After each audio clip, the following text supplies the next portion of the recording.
team for the Southeast Iowa Synod, we brought together, basically what we do is we try to educate people and advocate for the Palestinians so that people understand a little bit better what's going on in Palestine and Israel. One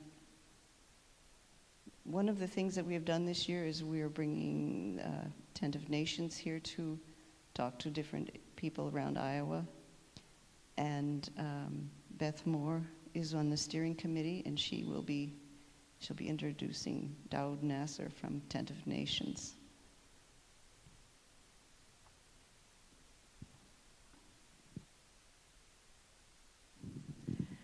Thank you very much. We want to thank Meg, and I'm sure there are others in the group who have been part of putting this together, advertising it and talking about it, and we're grateful for your presence here this evening. You're going to hear a story tonight, and it's a story of a young Palestinian man, one of 9 children. I guess he's not so young anymore. He's got a lot of gray in his hair.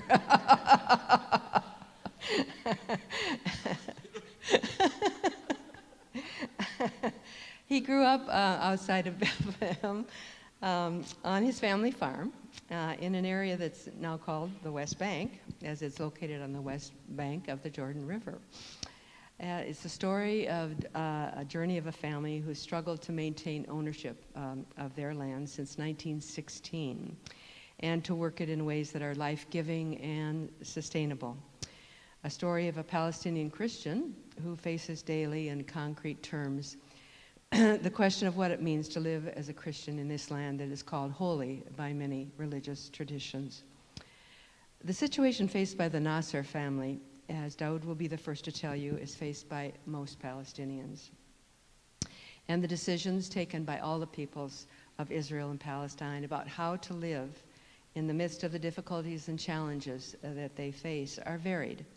Daoud is going to share some of the paths that their family has taken and the journey that they are on to live in a fourth way of refusing to be an enemy. So please welcome Daoud. Thank you. Thank you. Good evening. We are very happy to be here, and thank you for hosting us at this church. And also thank you all for coming. I heard there is a basketball game going on in the city, but you prefer to come here. Thank you so much. Yes, my name is Daoud, and Daoud is the Arabic name for David. And I was born in Bethlehem, grew up in Bethlehem and on the farm, which is outside Bethlehem. I finished my school in 1989. It was during the first Palestinian uprising at that time. Between 1987 and 1991, the Israeli military authorities closed the schools for us, so we could not go to school, and universities, because they said universities are places where young people come together to organize themselves politically. So we lost a generation of young people at that time. So I went to Austria, where I visited a Bible school, came back in 1991, studied at the university, and I continued my studies in tourism in Germany. And tourism, as you know, is very important for the Holy Land. Probably between 2 to 4 million people come to see the Holy Land on a yearly basis. And most of them are groups that are coming to see holy and historical places. And since most of them are Christian groups, they're supposed to walk where Jesus walked, but they end up driving where Jesus used to walk, So, which means on the ground, they don't meet people. So they see people from their buses, they take pictures, they don't know how people live, Israelis, Palestinians, Jews, Christians, and Muslims. And when people come to visit the Palestinian areas, most of them, they come to see the Church of Nativity. And they come from Jerusalem, on a quick visit. They cross the wall. Nobody's explaining about the wall. They park their buses close to the church. They come into the church, they visit quickly, and then they go back, maybe back to Jerusalem or back home, without knowing how people live. What are our challenges there? And many come and go without even knowing that among Palestinians there are also Christians. So we are existing from the beginning there. So that's why it was important for me to work in the field of alternative tourism. The idea was to connect people with the land. It's not enough to see holy places, but it's also important to connect them with the living stones of the area there. Now, since 2002 until today, we are working on a project that is called the Tent of Nations. And this project has to deal with land issues. Of course, tonight we are not going to solve the Arab-Israeli conflict. It would be wonderful in 1 hour to solve the conflict. But I don't want also to focus on politics there, because it's a miserable situation we are going through there. But before going on and tell you the story, our story and the work that we are doing at the Tent of Nations, I need to give you an introduction to the political context there.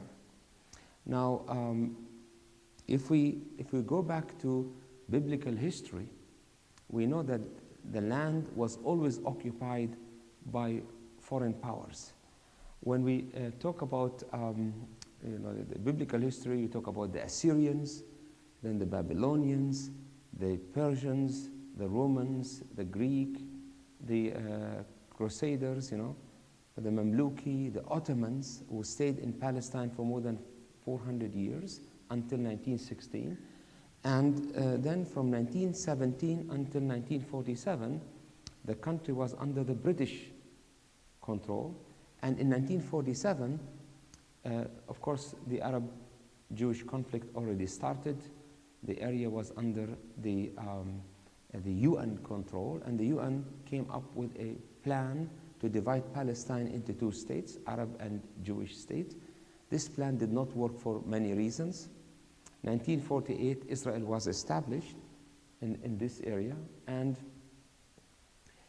for the Palestinians, it is called the catastrophe, because this situation left more than 2/3 of the Palestinian, 2/3 of the population at that time without a home. So some of them came into Lebanon, Jordan, Egypt, Gaza, which was under Egyptian rule, and also into the West Bank, which was under Jordanian rule. And they became refugees. And of course, like in the hope, they still have hope one day to return back to their homeland. Now, between 1948 and 1967, the area of the West Bank was under your Jordanian rule, and Gaza was under Egyptian rule. And with the 6-Day War, Israel occupied the West Bank, Gaza, and East Jerusalem. And since then, the situation on the ground for us was dramatically changed. Because after 1967, the Israeli authorities started to build settlements. And the easiest way to build and take land from the Palestinians is to declare it as state land, leaving the burden on the Palestinians to prove ownership. Now, the story of the state land goes back to the Ottoman period. The Ottomans were ruling Palestine for more than 400 years. And then they said that every landowner should register land in order to pay property taxes. Now, many Palestinians at that time did not register their land. Why to register land? Why to pay them taxes and you don't get anything back from them? And also papers, according to our tradition, papers were not important.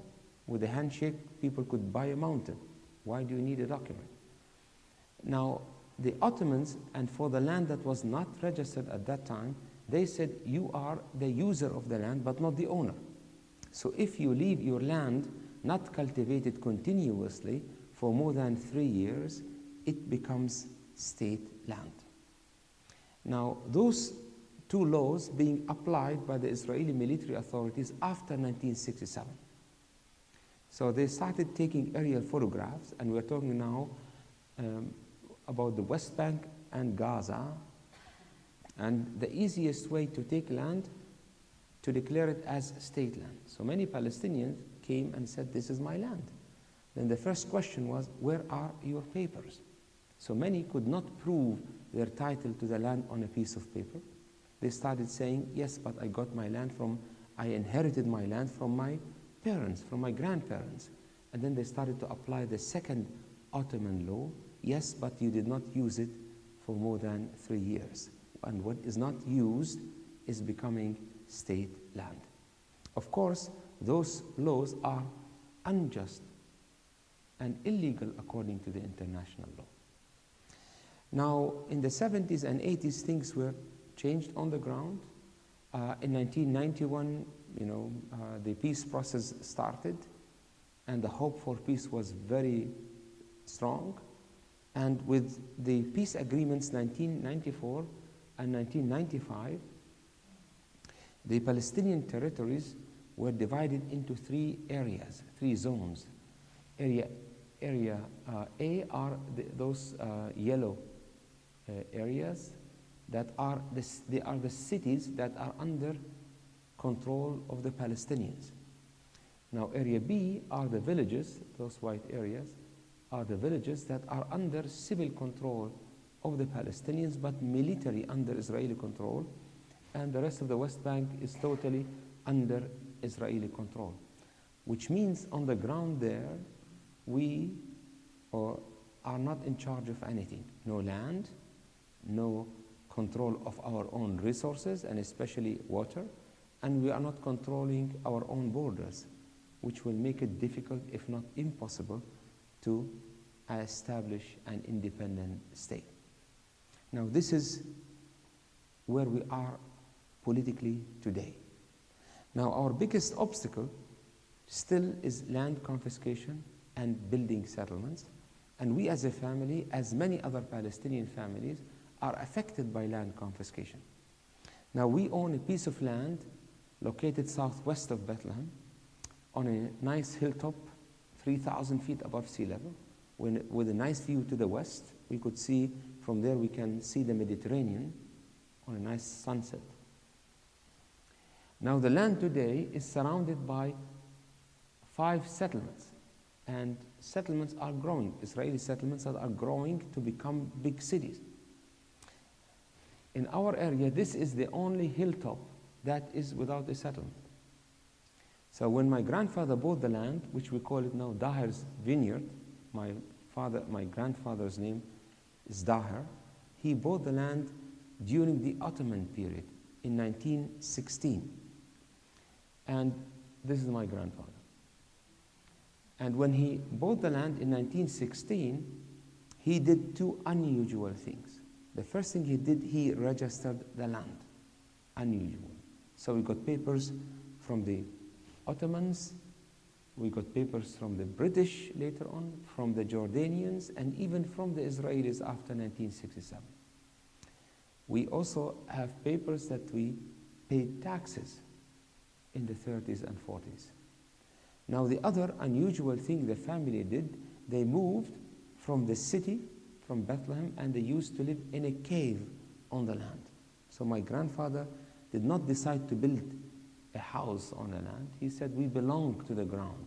So he moved with his children into a cave, and in this cave, my father and uncle grew up, connected with the land. The idea, he didn't want his children to come to their farm. He wanted his children to grow up there, to call it home. And it is unusual to live on the land, because according to our traditions, we live always in a community. In a village, we go out to our land and come back in the evening. But for my grandfather, it was important for him to connect his children with the land from the beginning. And this was exactly what happened. So my grandparents died, my father and uncle took over, continued farming the land, living in caves until they passed away. Of course, in the 50s, my father decided to get married. So we are 9 brothers and sisters, a big farmer family.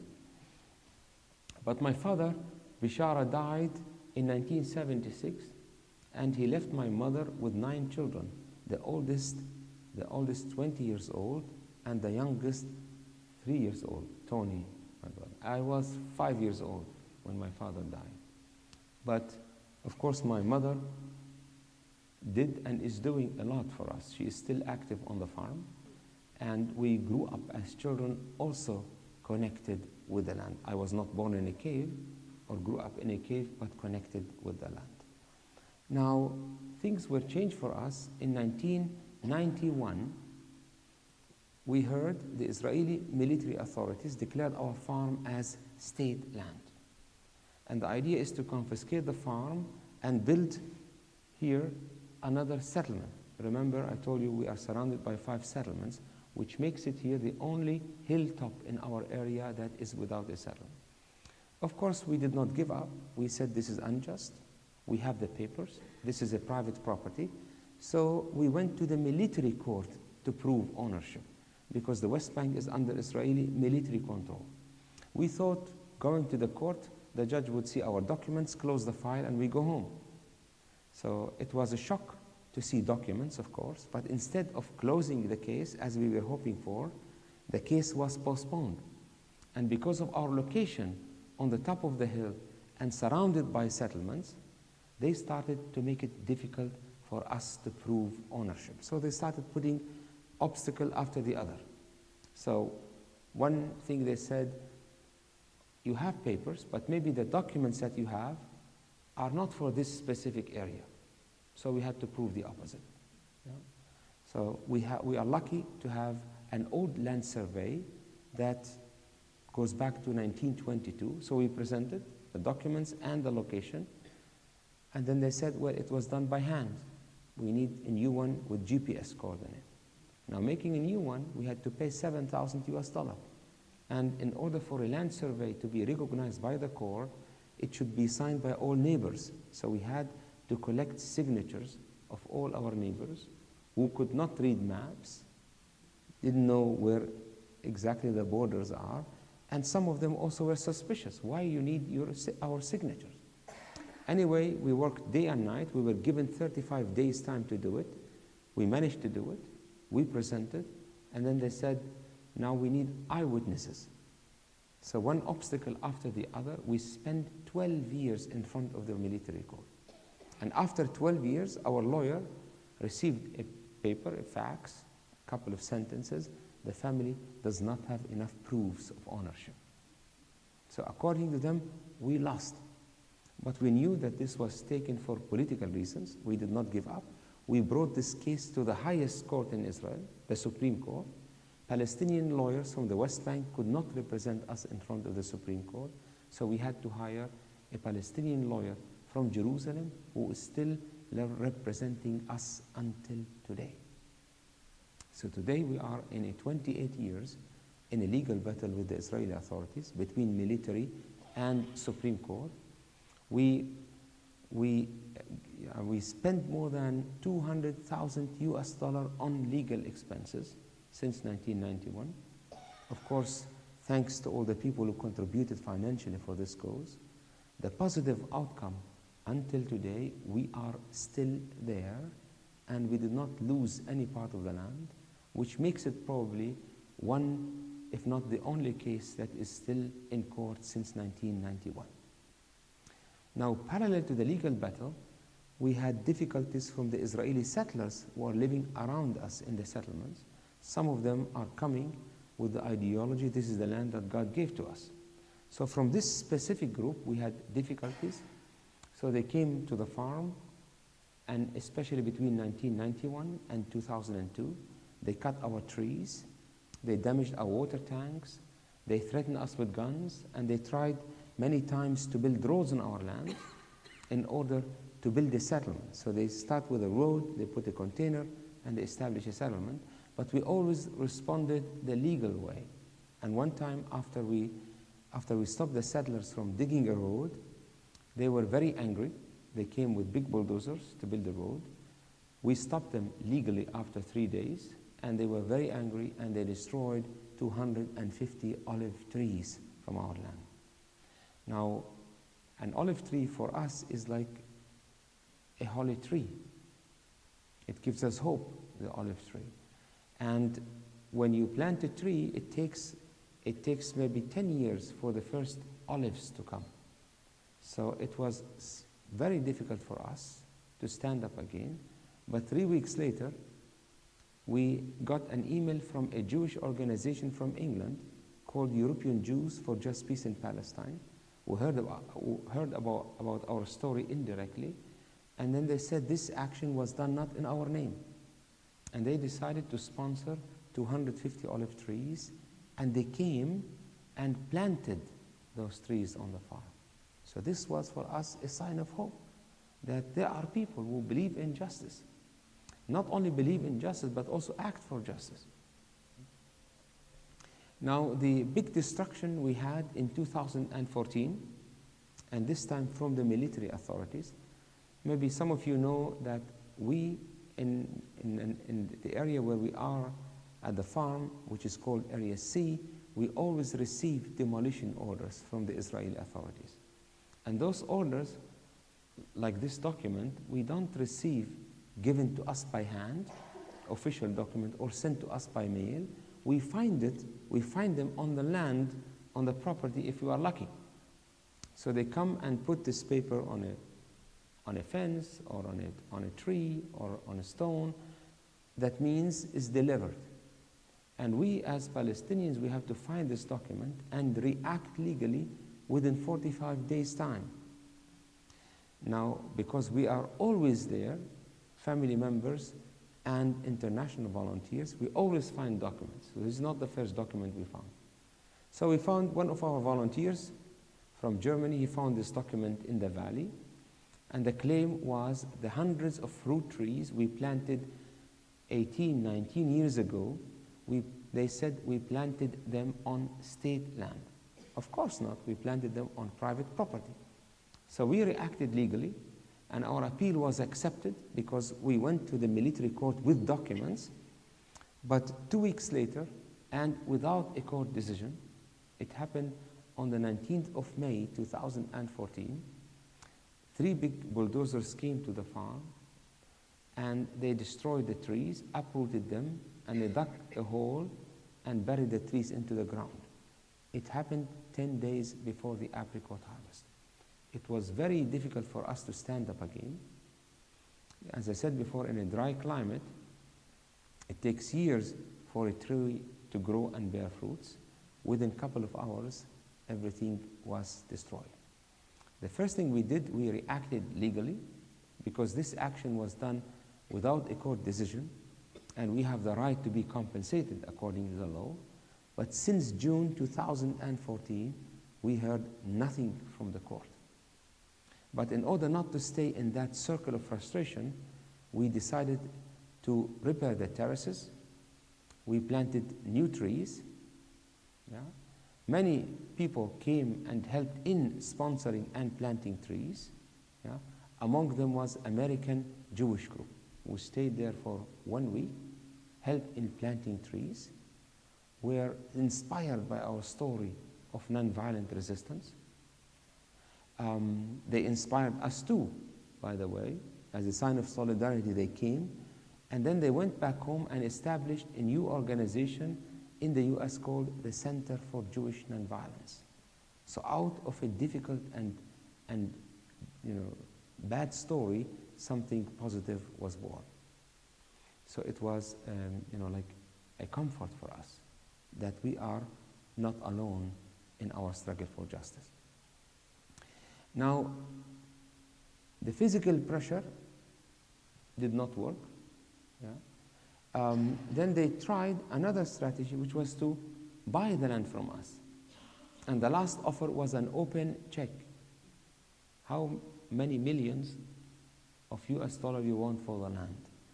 But for us, we identify ourselves with the land. And our answer was, what we inherited, we cannot sell. A gift that we received cannot be sold. And this is, by the way, a biblical tradition, and we live still in that tradition until today. Now they are using another strategy, which is to isolate us more and more. The main access to the property, as you see here, is blocked for us since 2001. So when people come to visit us, they stop their buses here, and then they walk up to the farm. Now, we always hear the claim is for security reasons.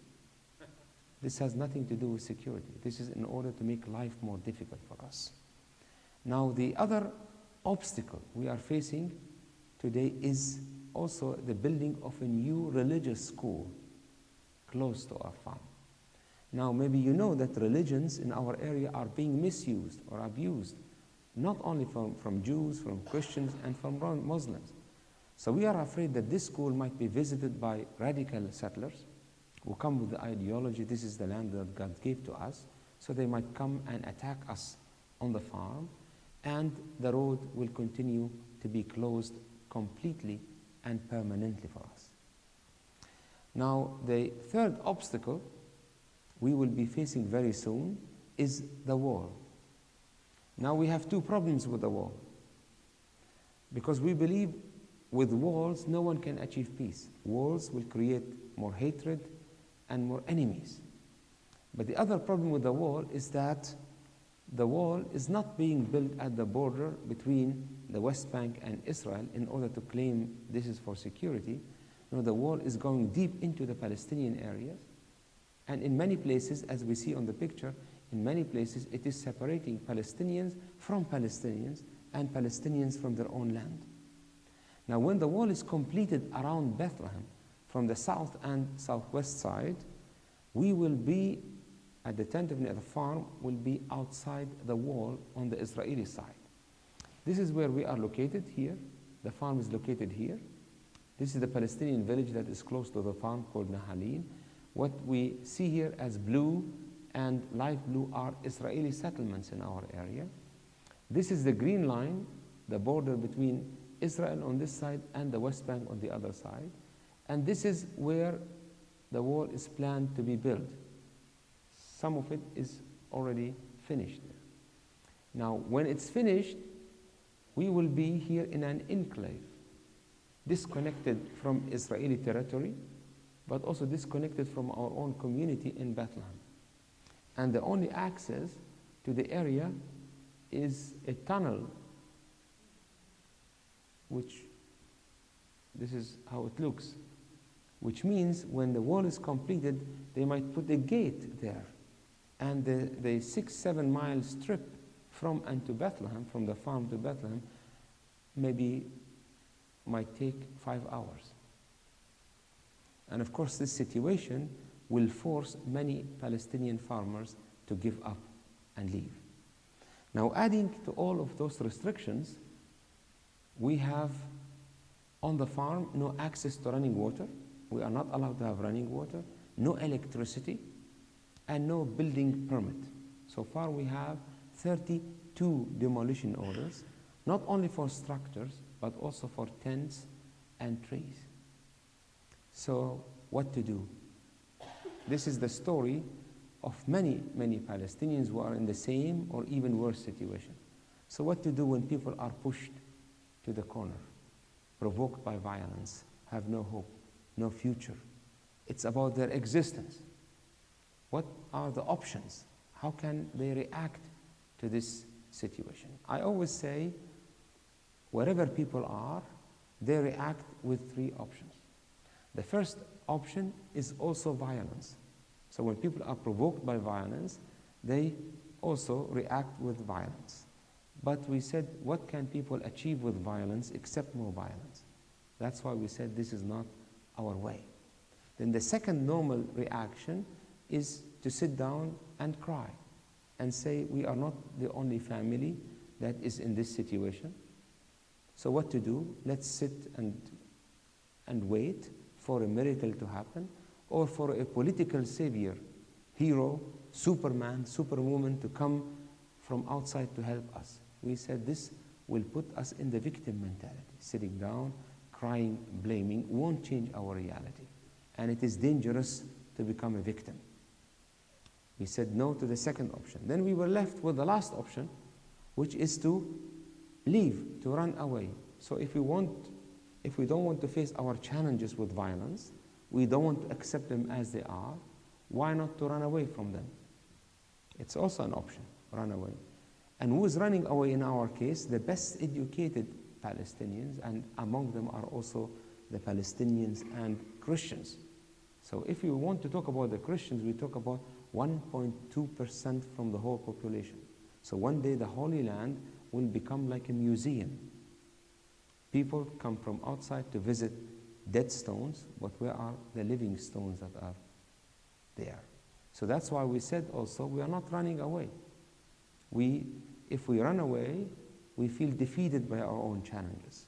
So what to do if we are against violence, against sitting down and crying, and against giving up and leaving? We started to say there must be another way of resistance and without violence. And when we said without violence, because it's a long way to go, and we might not see the outcome of our work immediately, we might act for years and years, non-violently, but we might not see what is the outcome. And that's why, and before we established what we call it now the fourth way, we said 4 things that became our principle. The first thing we said, we refuse to be victims. Although we have the right to be victims in this situation, but refusing to be a victim in order to stand up and instead of reacting, to act, and to act in a different way. Secondly, we said we refuse to hate, and no one can force us to hate. Of course, it's easy said, difficult to practice in a situation like that, but we said with hatred, people would destroy themselves. And we believe that all people are created in the image of God, and they are not created to hate each other. So in every human being, also including what we might call an enemy, there is something good and something bad. So the good thing we want to respect, but the bad thing we don't want to accept. We have to stand up for our rights and tell the other what you are doing is unjust, is not good. Thirdly, we are acting differently, not because it's a weakness or a strategy, because we might change it, but it is based on our faith. So our Christian faith is the center of our way of nonviolent resistance. And fourthly, we said we are people who believe in justice. And although the way for justice is too difficult, too complicated, but one day we believe that the Son of Justice will rise again. With those 4 principles, of course, easy said, difficult to practice, and we are challenged by that. But with those 4 principles, we managed to stand up, and we managed to create another way of resistance. We created a non-violent, a creative, and in a constructive way, and by overcoming the negatives with positives, hatred with love, darkness with light, under our slogan, we refuse to be enemies. We refuse to be an enemy is our 4th way. It's a non-violent, a creative, and a constructive way. It's not a passive. It's an active way of nonviolent resistance. And under that slogan, we started to call the farm the Tent of Nations Farm. And with the Tent of Nations there, we want to invest the negative energy that we have in a positive way. Because usually when people get frustrated, they become angry, and when they become angry, they react in a negative way. We are also frustrated there. We become angry, but we try always to channel this anger or transform this pain into a constructive way. This is our therapy. We said we are committed to nonviolent resistance, and that's why we are still in court, defending our rights to this land since 28 years, since 1991, 20 years of a legal battle, still believing in justice, although the system is unjust for us. And thirdly, we said we want to open the farm for people to come and see. Our slogan is come and see and then go and tell. And we're asking people to go and tell not only what they've heard, but what they've seen. So with this way of nonviolent resistance, we started also to see all our challenges there as small obstacles. We are not anymore victims. So the question was, how can we develop the farm without electricity, without water, and without a building permit? We said nothing is impossible. If there is a will be always a way. So for electricity, we installed a solar power system. The first in Palestine, sponsored by a German organization. Since 2009 until today, we are totally independent in terms of energy. How much money we save by not using our diesel generator? More than 130,000 US dollars on fuel expenses. This is the creative resistance. So no running water on the farm. We started collecting rainwater inside systems. So we started building systems to collect rainwater. And of course, we have 2 buildings that we can collect rainwater when it rains. It doesn't rain that much. If you are lucky, maybe 3 or 30 days a year of rain. But as much as possible, we try to collect rainwater inside systems, and we can use it for irrigation and other uses. And since we started, we are not allowed to build on the ground. We started building under the ground. We started renovating caves. This is one of 9 caves that we renovated. And caves, they are natural caves, and this is, for example, one of the caves that the volunteers are living. 10 volunteers can live in this cave. We have also, we created a kitchen, sleeping rooms, restroom, and shower, and also some of the caves have Wi-Fi too. This is our chapel, and this is done by kids during one of our summer camps. They painted themselves here, and also as a symbol of nonviolent resistance, Jesus is breaking the gun. So for us, of course, it's not about building. This is our meeting cave, and this painting were done by children under the title Peace, Justice, Conservation of the Creation. So for us, of course, it's not about buildings, it's not about water, it's not about electricity, because we are not the only family that has this problem. There are many families who are affected by land confiscation and have this problem: no water, no electricity, and no building permit. But for us, it's about showing other people that things are possible. Even in a difficult situation, people can make a difference. We did not want to sit down and cry and blame and wait.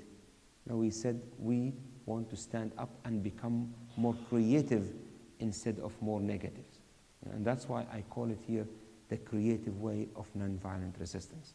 With this way, we want to motivate other people to tell them, when you face challenges, don't sit down and don't cry and don't become a victim.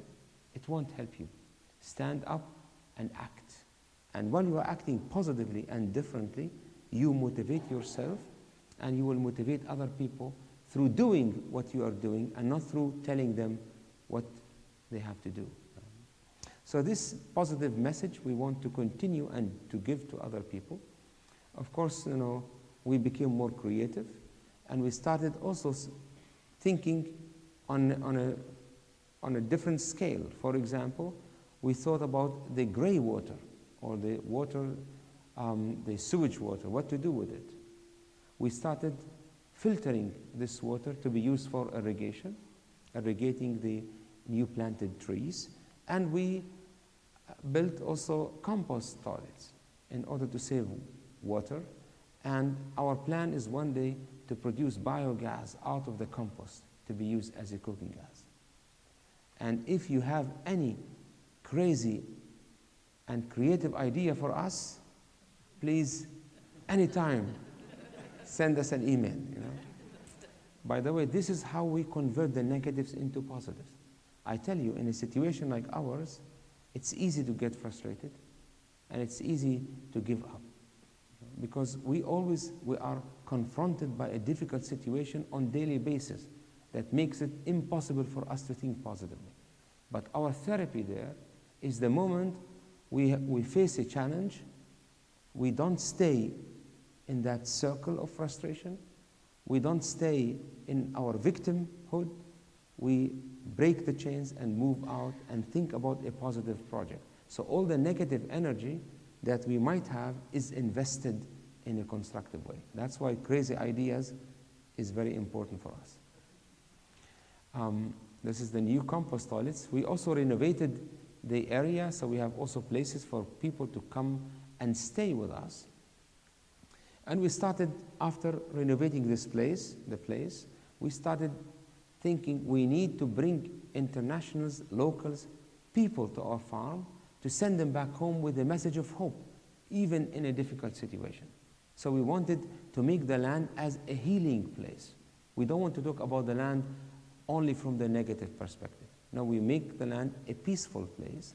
We want people to come and learn from us and go back home motivated to do something positively, not only for Israel and Palestine, but also in their own communities. So under the slogan, planting, like hope and learning hope and planting peace, we do a tree planting campaign every year. We invite people to sponsor trees. We invite people to plant trees. Because for us, when we plant a tree, we believe in the future. We make the land productive. We create a better environment. But also we learn that peace should grow from the ground and up like an olive tree. Peace cannot come just through a handshake between politicians, signing an agreement, and smiling in front of TV cameras. It should be built on solid ground. You cannot build a house on sandy land. You need the ground, you need the foundation. So when we plant an olive tree, the first 2 to 3 years, it's difficult. So we need to water each tree by hand. And every tree gets maybe 2 cups of water in the week to keep the humidity. But the moment that the roots go deep into the ground, the tree can live for generations. And this is how we can make peace. So we invite internationals and locals to come and plant trees. We always try to cultivate the land and build terraces. And when you see hundreds of trees, all the work is done manually with watering the trees. The second project we are doing is children summer camps. We started opening the farm for children because we want to motivate the children who are traumatized, who are growing up in a difficult political reality. So we try to bring them out of their homes, 50 children, during 2 weeks in July. And we focus always on creativity. So, for example, we have always a title for the camp. The camp's title was, "With Heart and Hand, We Change the Land." Because it's not only to believe, but to act. And of course, every year we have a group of volunteers coming from all over, 17 to 20 volunteers, participating in developing some activities for children. We focus on creativity, like paintings. We do also games, we do, of course, community games. We do mosaic. We collect the broken tiles out of the garbage to teach the children that out of nothing we can achieve something. And every stone can make a difference. Very important is to say, I participate with what I can, my stone. But if I look at my stone, I am not able to shape the bigger picture. But when we bring the stones together, we can make a difference. And this is an important thing that the children should learn through the summer camp. Of course, we focus on music, theater, and the idea to let the children discover their talents, to let them focus on their positives. We don't want the children to focus on the empty part of the glass of water. We want to focus on the full part. Maybe it's few, but build on that and stand up and play a role in shaping the society. Believe in yourself that you are able to make a difference. At the end of the camp, we invite the parents for a festival, and it is important for the children to motivate their parents through their presence on the farm. The third project we are doing is a women empowerment project. I mentioned close to our farm there is the Palestinian village, Nahalim. My wife Jihan started a women project 2005, and she used to teach computer at schools in Bethlehem, at the Lutheran school. And then one day I told her, I see you quitting the school and developing a women's center in the village. She said, I will never do it because, how to leave the city and to go to the village and start from below zero. And a couple of years later, she started this project for women in the village who do not have chances for education for social reasons. So she started offering computer classes, English classes, agricultural training, first aid courses, also recycling projects like glass. Out of the broken glass, they do mosaic, and out of the plastic bags, they do shopping purses. So it's also a way, creative way of teaching about the environment.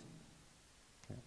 So again, it is not about education. There are many other places that they can go and visit.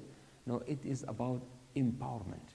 It's about taking somebody from his hand and say, stand up, believe in yourself. If you sit down and stay where you are, you won't change your situation. You will become a victim. But stand up and act and try to make a difference. Beside those projects, we have also harvest camps. So I always say, whenever you come to the Tent of Nations and decide to stay longer, we have always work for you, anytime. So there is no excuses. So if you come between January and March, we plant trees.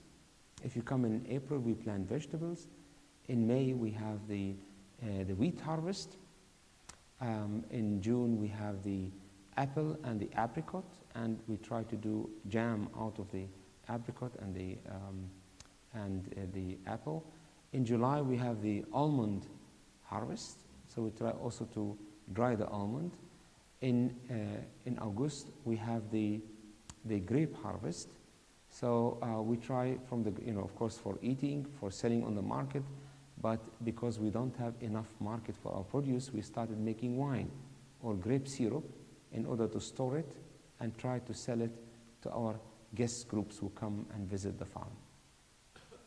We have also the fig harvest in September, and we do also fig jam.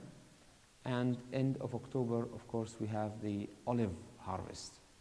And out of the olives, we try to do olive oil. So throughout the year, we have work, and we have also international presence of volunteers throughout the year. And very important, I always try to invite international volunteers, because the volunteers, the presence of volunteers on the farm made a big difference. Because since we started to have international presence of volunteers on the farm, we don't have attacks from Israeli settlers.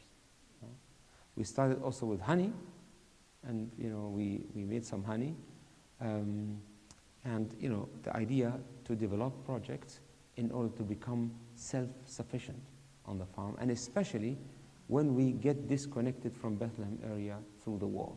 We have to hope for the best, but we have to be also prepared for the worst. So international presence on the farm is making a big difference. No attacks since 2002, since we started to have international volunteers. And we invite also guest groups to come and visit, to come and see, and then go and tell. And of course, like I always say, the number of visitors is increasing. Last year, we had about 10,000 people who came to visit the farm from all countries, from different countries. And we hope that those people who came to see went back home happy to tell the story. Like, I can say, like the shepherds, when they came to see the baby-born king, while we are preparing ourselves for Christmas, they made a big trip at that time, because Palestine was under the Roman occupation.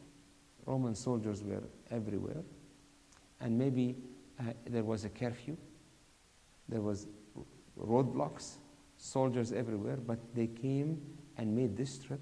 And when they went back home, they did not go back home miserable or telling how many checkpoints they found or they saw. No, they went back home spreading out the good news. And this is exactly the meaning of guest groups coming and visiting the farm. We are we received in the last year's recognition from the Methodist churches. We received the 2017 Peace Award. This is my daughter Shaden, who is studying now international law and human rights. We devoted this prize to my mother, who did a lot and is doing a lot. We received also from Germany and from France a Human Rights Award for 2018. This is helpful to bring our story on a different level. We are not stopping there. We are always having a vision for the future, and our vision is one day to establish an educational environmental center on the farm, because environmental issues is not a big theme at school. So we want children to come and visit the farm, not only for 2 weeks during the summer camp, but throughout the year. And we want to focus on sustainability, recycling, organic farming, alternative energy, community building, and non-violent way of resistance in action. It's a long way to go, because for this school, besides financial resources, we need a building permit that we will never get. But I always say it is important to have a vision and be realistic and walk in small steps. Even if you fall down, we stand up again and will continue our journey for justice, like a farmer who puts his hand at the plow. The moment he does so, he is not allowed to look backwards. So always I say, with faith, with hope and love, our journey will continue. Because without faith, without hope, without an active hope, and without love, we cannot continue the journey. Thank you for your support and solidarity. And I always say, in small steps, our journey will continue. This is my son, Bishara, his name Bishara, and Bishara means the good news. You know, it's easy sometimes to listen to the news, always bad news coming out of our area, but please remember that also out of our region, there is some room for good news. Thank you so much.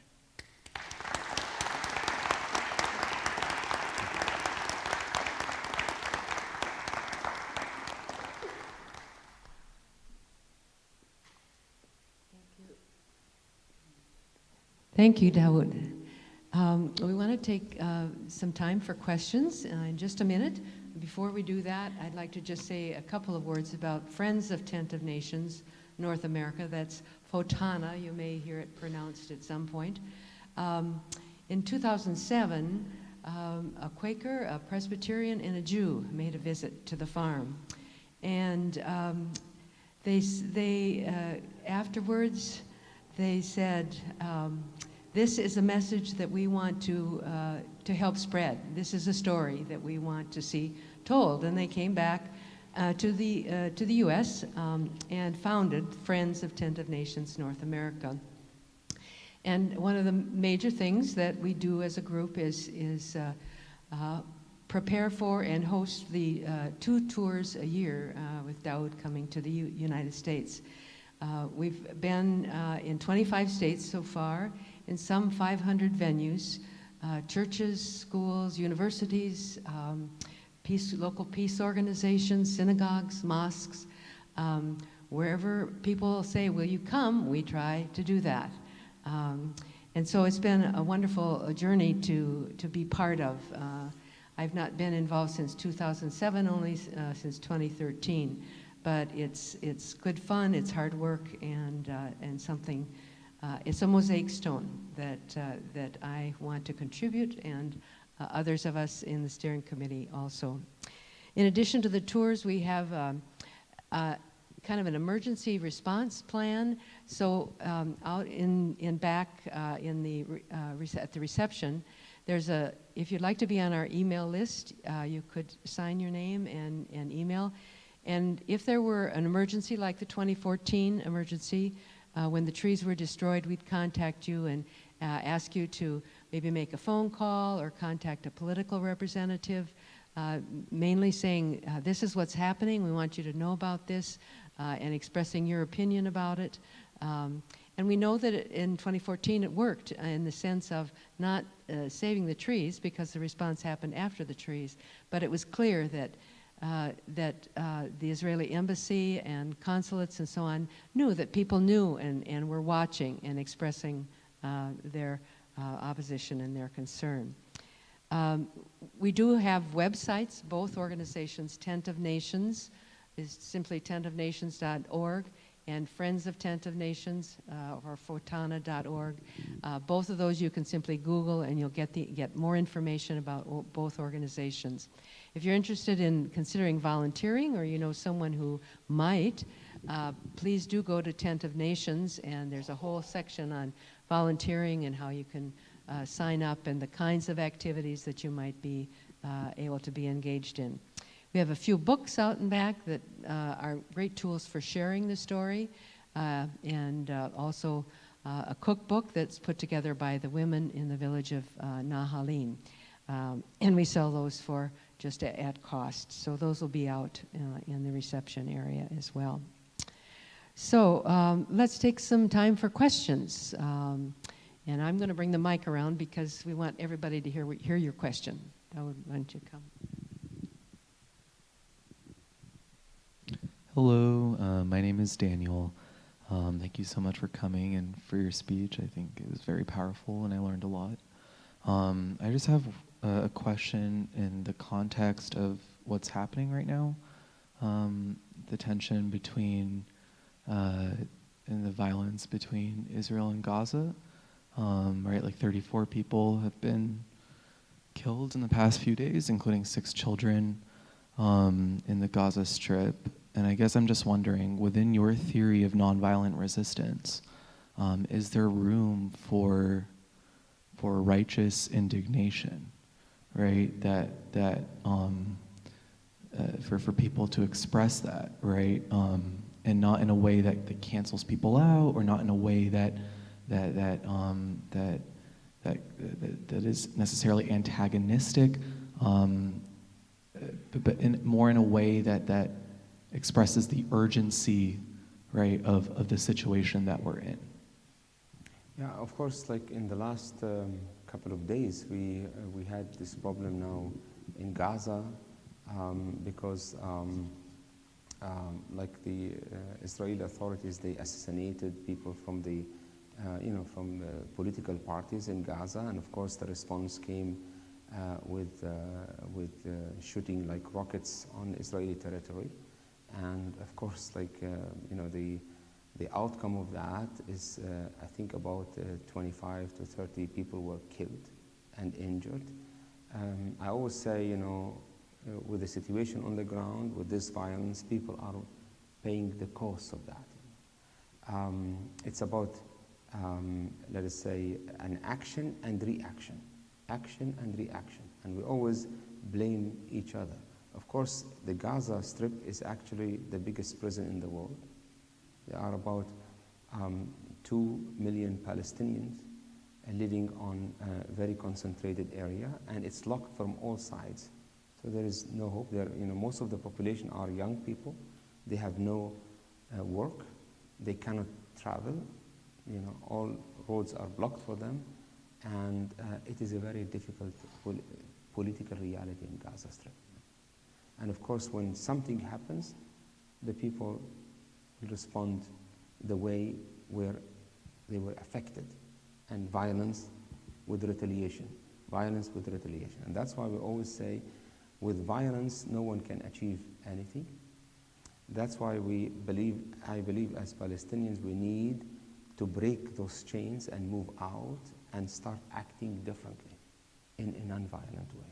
Although it is hard, because acting non-violently is not the absence of violence. Not to say, okay, we are acting non-violently and then the other is acting with violence. Of course, it might continue, but we need, to stand up and act differently and show the other that we are strong, not physically, but spiritually, because it is our right, to stand up for our rights, to stand up and act in a different way. Of course, this is easy said, difficult to practice in a situation where conflicts are, but still we need to focus on that and try to educate our children to stand up and act that way.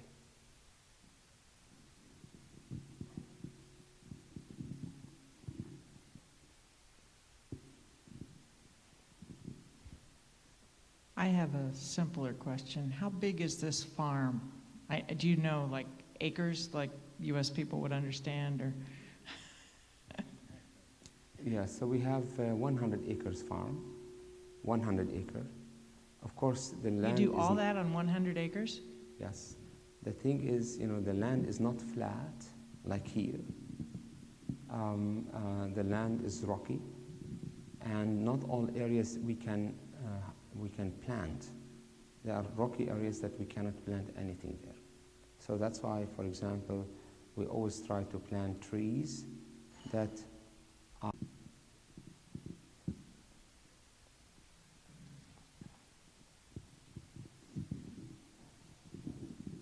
It's obvious that the international visitors have given the Tenth of Nations something of a protective shield against both the settlers and perhaps even the military.